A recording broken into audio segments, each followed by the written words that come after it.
3 years ago, Maui lawmakers passed an ordinance which seemed to provide the fiercest protection of wetlands anywhere in the state.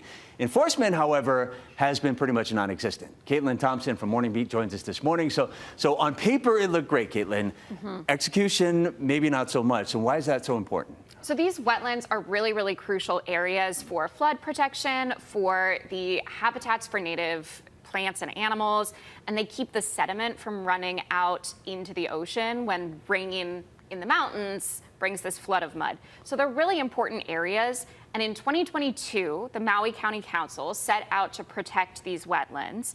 But the ordinance, as you said, has really not gone into effect. It's been held up in sort of this bureaucratic kind of issue. So these protections that were really supposed to go further than the state, further than the federal government even, just have kind of fallen flat. Yeah, it was supposed to surpass federal guidelines and Right. then some. How about this? Okay, so it seems from the article that it's one department pretty much waiting on the other and kind of going in this really weird circle.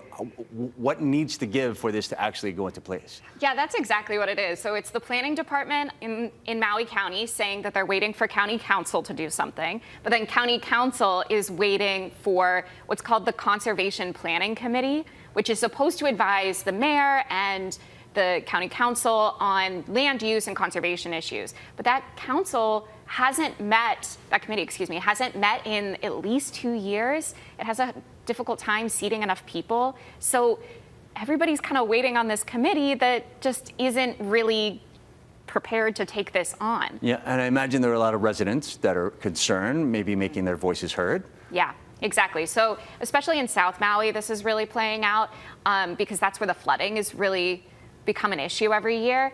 And in South Maui, there's a bunch of these wetland properties that are supposed to be these repositories for floodwaters. So you see a lot of residents and a lot of environmentalists and a lot of lawmakers in that area that have really come out and said, we need these protections, and are really trying to get the ball moving a little bit, and they're getting really frustrated. Yeah, and it may sound obvious, right, with the whole environmental impact, but how big could this be for the state as a whole? Because it's not just Maui, right?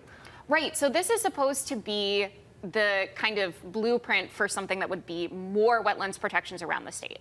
So the federal guidelines only cover very specific types of wetlands that just don't really apply in the state. And so the idea was that this could be kind of the revolutionary idea to protect more wetlands around the state. Frankly, we've lost a lot of wetlands. It's difficult to get an estimate, but you know, this was supposed to go way beyond Maui County. Yeah, very interesting article. Make sure that you go and read it. Caitlin Thompson, thanks for joining us. You can read the full article on civilbeat.org or text 66866 to get their newsletter. Jelani.